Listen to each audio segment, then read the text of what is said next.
e desfrutaremos dos princípios da felicidade. O magnetismo que reveste um planeta habitado evolui com a evolução dos espíritos ali estagiados.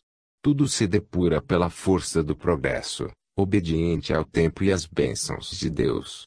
Em um mundo inferior onde existem espíritos primitivos, certamente os fluidos que os cercam são de natureza pesada, compatível com os seus habitantes. Qualquer espírito de natureza superior que tiver de reencarnar neste mundo, haverá de trocar as suas vestes de luz por outras mais densas, evitando, assim, o impacto mais forte da luz com as trevas, sem a necessidade de sofrimentos, que podem ser evitados. Certamente que uma alma evoluída, ao trocar suas vestes de luz por outra mais grosseira, renuncia, porque passa a sofrer uma agressão do próprio ambiente que aceitou como moradia. No entanto, a sua capacidade de amor ultrapassa todas as investidas do que chamamos de trevas. O mesmo não ocorre com os espíritos primitivos, que não suportariam viver em mundos altamente evoluídos, perderiam a razão e de nada serviriam suas estadas nesses mundos. Seriam inúteis todos os esforços para as reencarnações destes espíritos em mundos superiores. Podemos, com isso, imaginar o quanto sofreu Jesus no ambiente da Terra. A cruz é um traço sem importância na sua vida na Terra. Em se falando de sofrimento, o que mais lhe causava inquietação era, certamente, o ambiente negativo, o magnetismo exudado do planeta Terra, chegando, em momentos de oração, a sua vibração atingir o ápice do que se pode atingir na Terra, e ele, aí, transpirou sangue, pela violência do ambiente. Como se sentiria um homem civilizado, se fosse preciso vestir uma roupa de couro cru por toda a vida e ainda precisasse exemplificar a vivência do bem e do amor a todas as criaturas? Vejamos isso, para que possamos sentir a posição de Jesus, quando veio à Terra nos ensinar. Capítulo 44, Livro dos Espíritos, questão 95. O perispírito tem forma.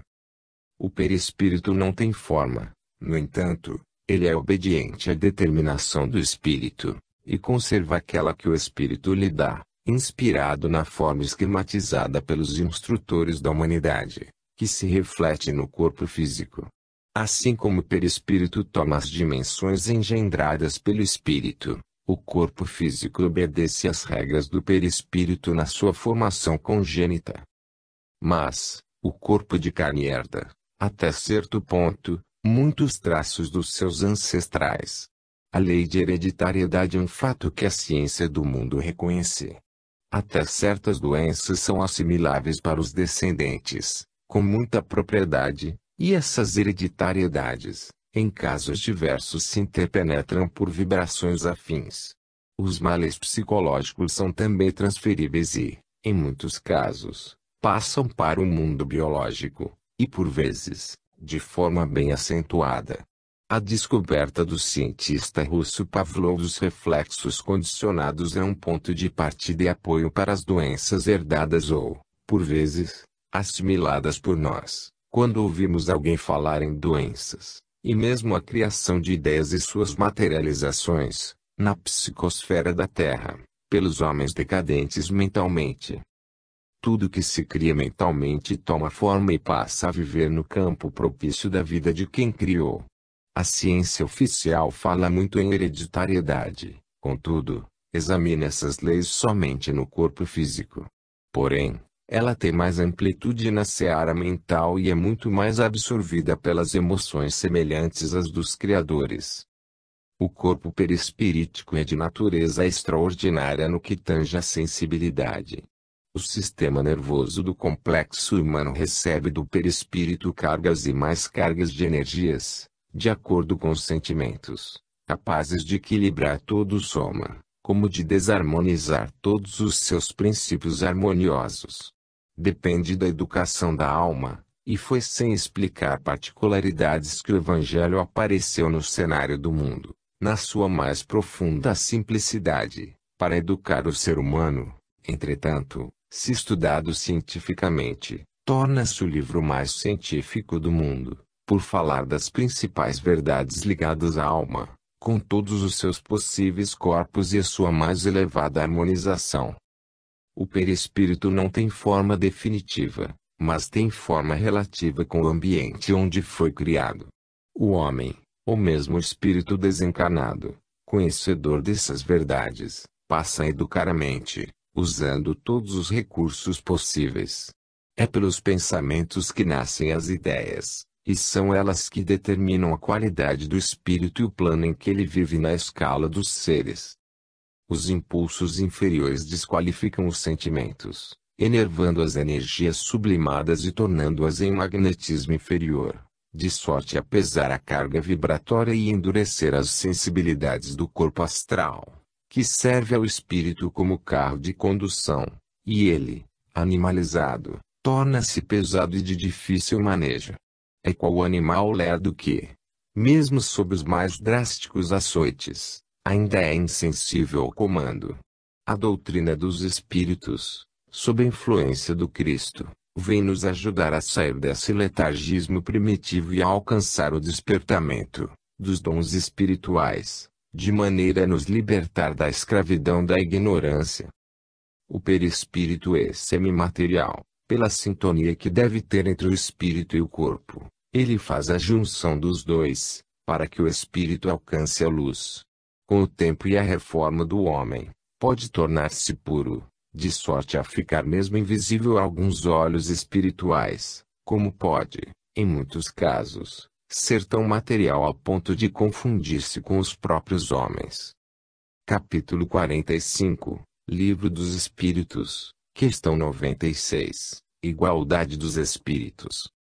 Os espíritos são iguais na sua genealogia, mas diferentes no que se refere ao despertamento espiritual. Cada um se situa no grau de evolução conquistado. Cada alma é, pois, um mundo diferente em todos os aspectos que se possa conceber, nos seus vários níveis de saber. A igualdade no aprimoramento se perde na infinita pauta da sabedoria universal. E Deus, onisciente, criou leis justas e sábias, no sentido de dar a cada um o que esse realmente merece, de acordo com o que oferta. A grandeza da criação está na variedade, e a natureza nos dá uma amostra dessa beleza na fauna e na flora. A diversidade em todos os reinos do mundo mostra-nos a mão de Deus na construção do belo, nas mudanças de formas de tudo que existe. Em cada uma nota-se uma força inteligente no comando, com toda a certeza do que está fazendo.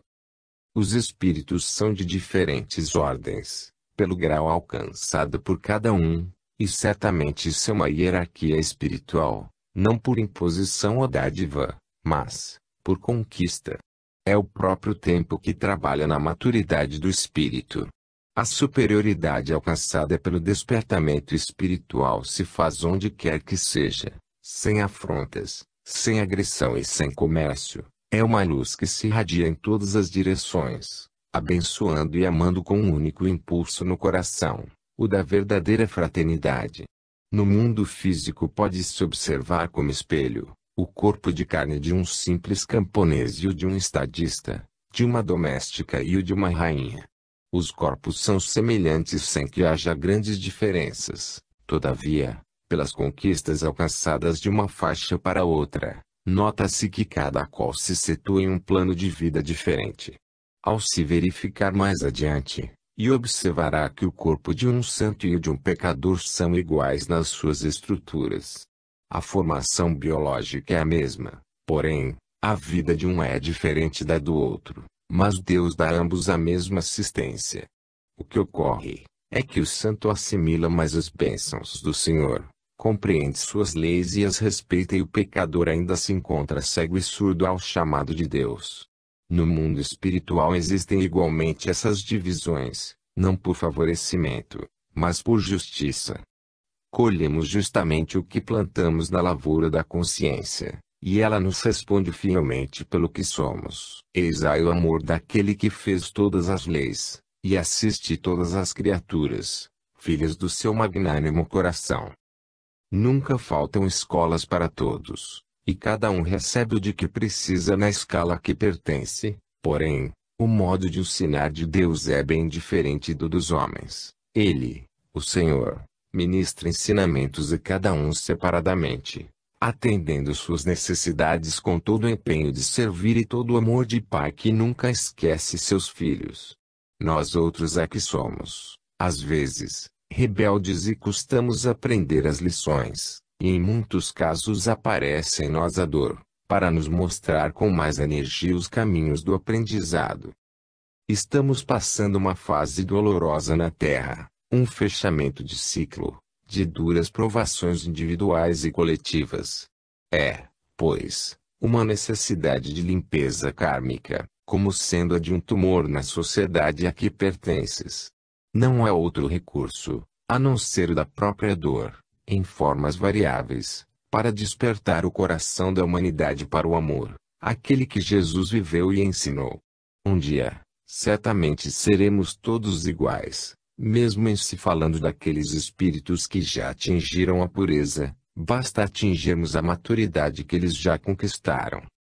Capítulo 46, Livro dos Espíritos, questão 97, a escala evolutiva. Dificilmente podemos traçar uma escala evolutiva para os espíritos, encarnados e desencarnados. As linhas divisórias escapam à nossa análise. Entretanto, podemos fazer, como fazem na Terra sobre as classes, dividindo-as entre alta, média e baixa, sendo, para todas elas, a escala infinita. Assim como o Espiritismo preocupou-se em se lembrar das escalas dos espíritos, outras escolas espiritualistas também fizeram as suas divisões, da maneira que acharam mais conveniente. No fundo, nada muda sobre as leis naturais da vida. Para melhor compreendermos o que é um espírito, ou o que somos, é bom que nos conscientizemos disso. Cada alma se encontra em uma escala diferente. Nunca dois espíritos são totalmente iguais. No que concerne à evolução, sempre existe algum traço de diferença, mesmo entre os que têm perfeita sintonia espiritual. Os que consideramos espíritos perfeitos, os são em relação aos homens e não diante de Deus. A perfeição universal, a pureza total, somente o Senhor a possui, em todas as suas atribuições. Portanto, não temos meios para elaborar uma escala perfeita dos espíritos, o que, nos parece, nem Deus a fez. Ele criou as leis e desde quando passamos a conhecê-las, vamos entendendo o porquê de todas as coisas do universo. O que Jesus fala no Evangelho, que mesmo os escolhidos serão enganados, dá para percebermos o quanto ainda somos inferiores. Somos escolhidos, por vezes, para determinada tarefa, porém, temos muita ligação nas trevas, pelo passado ainda próximo ao nosso presente, e é nessa influência que poderemos ser enganados, não pelos espíritos inferiores, mas, por nossas inferioridades, que vibram em nossos caminhos. A superioridade é demorada e constitui a nossa conquista espiritual. É, pois, o resultado do esforço individual, de passo a passo, e foi nosso Senhor Jesus Cristo quem nos ofertou todos os caminhos, nos mostrando a verdade e a vida, facilitando as nossas escolhas, mas, o trabalho é nosso. Enquanto necessitarmos de vestir o burel de carne, ainda estaremos longe da perfeição espiritual. Devemos nos preocupar pouco com a escala a que pertencemos como espíritos, mas, dar uma demão à nossa autoeducação em todos os sentidos. No que tange à moral, todavia, necessário se faz que entendamos o que seja moral em primeiro lugar, para não cairmos em piores condições. Se não tivermos estrutura para viver os altos preceitos do Evangelho, será bem difícil apresentarmos-nos como mestres dos que procuram aprender. No mundo físico as divisões das classes são determinadas pelo poder aquisitivo, e, mesmo assim, dificilmente podes determinar a qual classe pertencem certas pessoas. No mundo moral, as dificuldades são maiores, porque sempre escondemos o que de mal fazemos aos nossos irmãos, e anunciamos com todo vigor algum dever, que não passa mesmo de dever de cada alma. Deixemos quem quiser julgar a qual classe pertencemos, o que não nos interessa muito. O que o Cristo nos ensina é escolher a melhor parte, é trabalhar dentro do nosso mundo íntimo, por saber que o céu está em nós, bastando encontrá-lo, e se o encontrarmos, certamente vamos encontrar Deus e Cristo. Cada criatura, se desejar, pode analisar a si mesma, observando a que faixa pertence na escala espiritual. Capítulo 47, Livro dos Espíritos, questão 98, Espíritos bons. Os espíritos a que chamamos de bons pertencem a uma variedade de categorias, mas na escala geral, está na média, em se falando das três de que nos fala o Livro dos Espíritos. Os que habitam a média ocupam uma extensão imensurável, entretanto, todos eles têm tendências para o bem e esforçam-se para melhorar, e é dentro desse esforço contínuo que eles melhoram e vão alcançando, passo a passo, a sua libertação, posição onde se encontram os espíritos puros. Considerando a vida infinita na imortalidade da alma, devemos dizer que o espírito leva um tempo incontável, na cronologia dos homens, para chegar à perfeição. Os espíritos bons, mesmo cheios de boa vontade, ainda têm de sofrer determinadas provas, é o passado ainda ligado ao presente, por fardos que não foram descarregados, mas que o serão. Não é com isso que se deve esmorecer. Ainda mais quem já se encontra na escala dos bons, pois se encontram no meio do caminho, e isso já constitui grande vantagem. O tempo maior é gasto na inferioridade. Quando começamos a despertar, os meios a que a natureza recorre fazem acelerar as nossas condições para alcançar e compreender as leis de Deus e respeitá-las, para o nosso próprio bem. A alma, para conquistar a perfeição, haverá de conhecer todas as coisas referentes ao amor e à sabedoria, dominar todas as emoções onde elas surgirem e, como prêmio, receberá tranquilidade de consciência em todos os aspectos.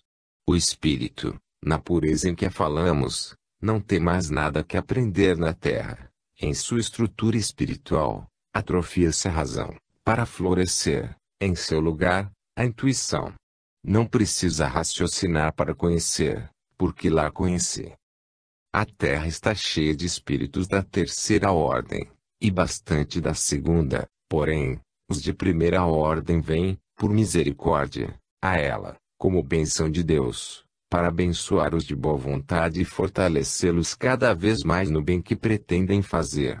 Pode-se observar como cresceu a fraternidade na terra, como houve um grande impulso de caridade entre os homens, e foi por esse crescimento que as trevas se arvoraram no orgulho e no egoísmo, onde se vê o aumento das guerras fratricidas, os assaltos e o crime, que são realizações normais da inferioridade, quando nota a preponderância da luz.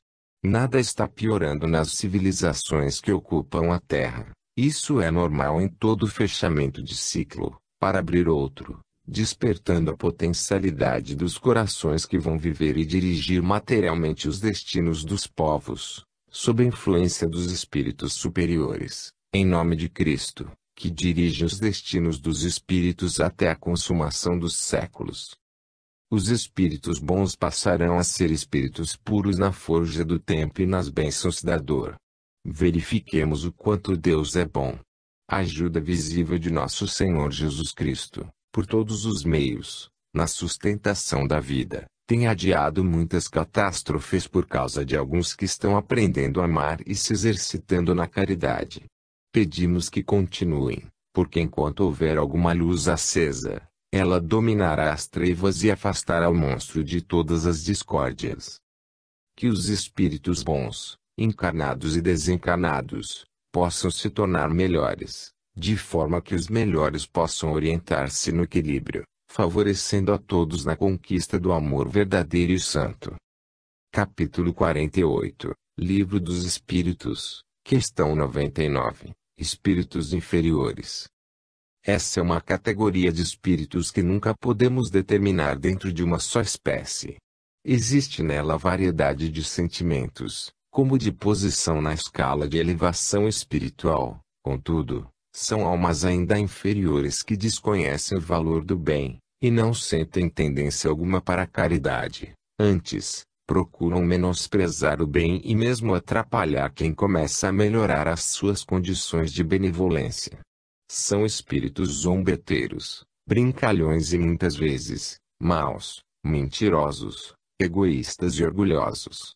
Adoram discussões, por saberem que as irritações que fervem nas ideias incompatíveis desarmonizam o ambiente. Por esses sentimentos inferiores, os sensitivos passam a conhecer quem está se aproximando das suas faculdades e devem corrigir e desconfiar dos seus próprios procedimentos. Os espíritos inferiores dominam grande parte dos homens na Terra, em todas as suas atividades, na política, na ciência e na religião são onde eles mais atuam, encontrando médiuns que com eles se afinam completamente, sem desconfiarem da existência dessas companhias indesejadas. São falanges espraiadas em todo o globo, e infelizmente encontramos muitos deles nos lares onde se vê muita discórdia e mesmo separações. É nesse sentido, de desativar essas falanges de espíritos inferiores e educá-los, que aconselhamos o culto do Evangelho no lar, força poderosa, capaz de devolver a paz entre os irmãos, que aceitaram viver juntos.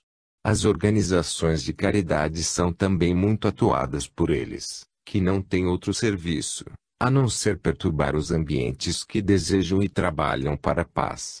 O melhor remédio para a defesa dessas entidades é a educação individual. Cada espírito, encarnado e desencarnado, deve praticar a autoeducação, não entrando em sintonia com essas entidades malfeitoras. É o Evangelho vivido, e não somente pregado, como se vê em todo o mundo. Os nossos pensamentos podem ser um ninho de espíritos inferiores, como a boca depende do uso que fazemos das nossas faculdades. Os que querem ser enganados estão alimentando sentimentos inferiores, e os poucos que gostam da verdade, da honestidade, do perdão, da caridade e do amor na verdadeira acepção da palavra, trabalham para sua própria paz íntima. O quadro da Terra é algo triste, no que tange ao ambiente interior. Não obstante, os recursos estão e vão ser usados para o devido saneamento espiritual. Cabe a nós outros, já despertados para o bem comum, fazer parte daqueles que saiam a semear com Jesus, sem reclamar, sem exigir e sem blasfemar, para que não percam as sementes de luz deitadas nas leiras dos corações. A última categoria dos espíritos não se compõe de almas totalmente más, no sentido da palavra expressa, mas que carregam consigo toda a espécie de deturpação da verdade. O seu ambiente constitui um ninho de serpentes, de todas as más qualidades que se possa imaginar. Entretanto, são irmãos que precisam da nossa assistência, mas, ao dá-la, é sempre bom nos lembrar da advertência de nosso Senhor Jesus Cristo, quando nos fala, vigiai e orai. Muitos deles confundem-se com os encarnados, pelas aparências de sentimentos, mas a doutrina espírita, na feição do Evangelho redivivo, está no mundo para limpar a ira das nações e colocá-las à frente de todas as decisões que possam tomar a palavra e a vivência daquilo que conheces pelo nome de amor. Capítulo 49, Livro dos Espíritos, Questão 100, Escala Espírita. A escala espírita não é definitiva, nem muda nada nas leis naturais de Deus. É qual a flora e a fauna na organização dos homens, não passa de um sistema de classificação das plantas e dos animais em qualquer lugar na Terra. Dividindo o reino das almas em 3 dimensões, ficaremos conhecendo a qual pertencemos, pelos impulsos que nos assaltam e os sentimentos que nos envolvem mesmo em espírito, estando livres de quaisquer, pelas humanas, ou ordem que porventura nos seja dada, partindo da terra ou dos nossos companheiros espirituais. Isso é para que se possa ter uma ideia sobre a que faixa pertencem os espíritos, tirando uma base pelas suas intenções e, certamente, pelos seus pensamentos. Sabemos que todos desejamos pertencer à classe dos puros espíritos. No entanto, tal fato depende primeiramente de Deus e, depois, de nós mesmos. Vamos buscar no Evangelho o melhor entendimento para esse assunto, quando Jesus responde à mãe de Tiago e João ao desejar ela que o Mestre colocasse seus filhos ao seu lado. Vejamos a sua resposta: bebereis o meu cálice? Mas, assentar-se à minha direita ou à minha esquerda não me compete concedê-lo, é porém, para aqueles a quem está reservado por meu Pai. Marcos, capítulo 10, versículos 38 a 40. E quando depende de Deus, depende de cada criatura, de esforço e da posição que já conquistou no avanço do tempo. Enquanto esse tempo não chegar, passaremos por todas as provas que nos levam ao despertamento espiritual, ao amadurecimento dos dons espirituais. O que os espíritos puros podem fazer por nós é somente o que eles receberam dos que os antecederam na marcha para a luz, exemplos de pureza, de honestidade, de amor e de caridade. Os espíritos ignorantes, por vezes, desconhecem, mas existem muitos e muitos seus irmãos da luz, trabalhando em benefício deles. Somente o futuro lhes mostrará o quanto receberam dos seus irmãos maiores. No entanto, a decisão cabe a eles em todos os aspectos, como sendo a vontade de Deus. Cada alma tem uma certa liberdade, e o que toca a ela de livre-arbítrio, ela usa de acordo com a sua elevação. Eis aí a escala que funciona dentro da sua escala, lhe dando toda assistência, de modo a compreender e seguir o seu próprio caminho. Somos todos iguais, sabemos disso, porém, situados em lugares diferentes e com idades variáveis diante do nosso Pai. Somos como frutos da grande árvore, Deus, e como os frutos de uma árvore não amadurecem de uma só vez, assim são os espíritos, mas nenhum se perde. Como filhos de um Pai de amor, não haverá órfãos. Novamente falamos em escala espírita, para teres uma ideia e te esforçares no aprimoramento, cultivando todas as virtudes e desenvolvendo todos os dons do saber. O que interessa ao espírito já consciente da verdade é se libertar da ignorância, porque onde existe ignorância, existem dor e problemas sem conta. Os espíritos superiores não se incomodam com as classificações dos homens, em nenhuma fase do viver, quer seja na sociedade, política ou mesmo religião. Eles são o que verdadeiramente são. Os inferiores ainda se apegam a velhos tabus, como sejam os de pureza de sangue, raça e preconceitos. E, ainda mais, são apegados aos bens materiais que, ao invés de ajudá-los no grande trajeto para o lado de Jesus, crucifica-os no lenho da consciência. Capítulo 50, Livro dos Espíritos, Questão 101, Espíritos Imperfeitos. Essa classe de espíritos a que o Livro dos Espíritos chama de espíritos imperfeitos, é de uma extensão imensurável na Terra. Dela fazem parte tipos diferentes de entidades, com sentimentos variáveis do mal. Desde o brincalhão até o belicoso, que ora faz parte de todos os movimentos das armas em todo o mundo, investidos com a capa de defesa e de justiça. Pode-se observar que, de vez em quando, aparecem na mente pensamentos indesejados, que o bom senso fala não terem nascido dos próprios sentimentos. Eles vêm de alguma classe desses espíritos inferiores, porque lhes sobra muito tempo e a prática lhes devolveu a razão, para a perturbação na comunidade da Terra. Ignoram que são sementes que eles deverão colher mais cedo ou mais tarde, no mesmo ambiente em que os semearam. Pelos pensamentos que surgem na mente pode-se, portanto, analisar de onde eles vieram, qual a fonte que os estruturou. A palavra imperfeição é usada por limitação de nosso vocabulário, em se tratando dessa modalidade de espíritos, porque Deus, sendo perfeito, não iria fazer algo imperfeito. Poderíamos tratá-los por espíritos primitivos, cujas faculdades ainda dormem, mas que serão despertadas à luz do sol divino. Há uma variedade dessas entidades por todo o mundo, e as variações se ajustam em cada país, de acordo com as leis que as atraem por afinidade. Os espíritos chamados de inferiores não têm, evidentemente, completa culpa de serem assim, observando o despertamento gradativo das almas. E esse empuxo espiritual constitui uma lei. Contudo, fica em nossas mãos aproveitar a luzinha que for nascendo em nosso coração, para o nosso próprio bem, e essa luz nascente que o mundo espiritual se dispôs, em nome do Criador, alimentar, para que o candidato desperte e se conscientize dos seus próprios deveres ante seus compromissos. A palavra despertar é muito adequada para essas entidades, porque Deus, na sua criação universal, nada esqueceu ao criar os espíritos. Em todos nós existem todas as qualidades espirituais, esperando o tempo e a nossa compreensão para crescer, como cresceram os anjos. Estes também vieram de onde viemos, como partimos do mesmo ambiente divino dos espíritos primitivos. É muito importante a afirmativa dos espíritos em O Livro dos Espíritos, de que Deus nos criou simples e ignorantes.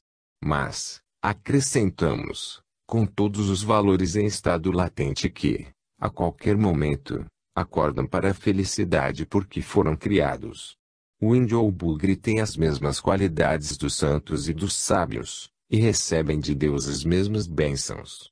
A diferença é que os primeiros dormem, e os segundos já acordaram e conheceram a verdade que os libertou. A Terra passa por um período de provações difíceis, por estar sob a influência de espíritos trevosos, em quantidades maiores que os espíritos bons, da segunda classe.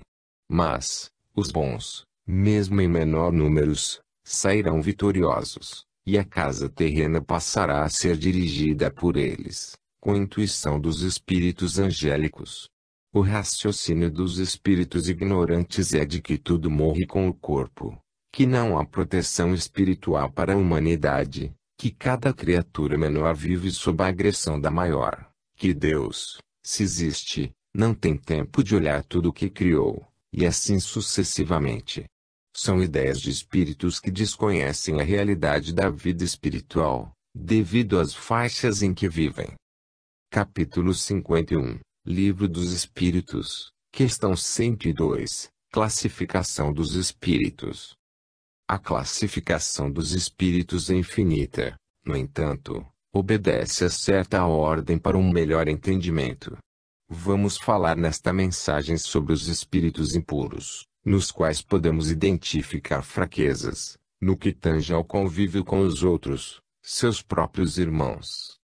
É fácil reconhecer a que classe pertence tal ou qual espírito, pelos seus pensamentos, pelas suas ideias e, certamente por suas ações. O espírito impuro somente idealiza o mal, e nisto procura homens de sua estirpe, para que a sua convivência seja em perfeita harmonia, e transmite para seu instrumento as suas ideias de vingança, de ódio, de maledicência, enfim, de todos os tipos de discórdia. Devemos ter cuidado com os espíritos impuros, para não sermos influenciados por eles e não cairmos na ordem dos escandalosos. É melhor que nos conscientizemos de que, se a natureza não der saltos, eles somente entenderão a verdade com o passar dos tempos. É necessário que tenhamos paciência, sem conivência, que tenhamos tolerância, sem apoio às ideias maléficas. Eles precisam mais de serem educados pelo exemplo, pelo trabalho e pela oração, que traduz perfeitamente o perdão das ofensas. Oremos por eles, na mais pura fraternidade. A Terra está cheia de espíritos dessa classe, pois nela predomina sempre o mal, por existirem mais espíritos impuros que espíritos elevados. Aos trabalhadores da verdade, nós pedimos que não esmoreçam na luta, porque a luz sempre espanca as trevas. Vamos amar a Deus sobre todas as coisas e ao próximo como a nós mesmos, seja qual for esse próximo, porque no passar dos dias e anos, os espíritos que sejam da mais baixa escala, mudarão e despertarão para a luz do entendimento. O Mestre dos Mestres veio à Terra para modificá-los e entregou-se à sua fúria como sendo vencido, para vencê-los pelo seu amor. Todos conversamos uns com os outros por quaisquer meios, despejando o que temos de dentro para fora, e quem escuta se encontra em melhor posição para analisar quem é o que está falando. Geralmente, as pessoas pensam que o que fala mais na terra é sábio. Como se enganam? O mais sábio é o que sabe falar bem. Devemos conversar somente na dimensão do Cristo, colocando-o no nosso lugar e nos perguntarmos: se fosse Jesus, será que ele diria isso que acabo de falar? Graças a Deus existe no mundo muita gente já preocupada em melhorar, o que transparece na sua busca, pelo seu comportamento ante os outros e pelo trabalho que realiza, desde quando seja em silêncio. O objeto dos espíritos impuros é guerra em todas as linhas que a discórdia possa manifestar. Mesmo ouvindo e sentindo os frutos da colheita, deles se esquecem imediatamente, por sentirem fome de inferioridade. Eis porque estamos empenhados no livro espírita, mais livros e sempre livros, porque o livro educador não discute, ensina no silêncio, de modo que o leitor aprende também no silêncio, devido à consciência registrar o estímulo com mais eficiência, e os assuntos serem leis estabelecidas por Deus. A verdade está em primeiro lugar para ser anotada. Entre mentes, os que já têm o costume de trabalhar dentro de si mesmo, querendo melhorar suas próprias condições de vida, devem continuar nesse exercício, por não existir outro caminho para a libertação. O maior valor do homem é procurar a sua própria educação. O aprimoramento deve ser a primeira meta do estudante da verdade. Quem desconhece os seus próprios erros, errando, é o cego da parábola, e quem guia cego sem ter luz própria, é pior do que o guiado. Fim.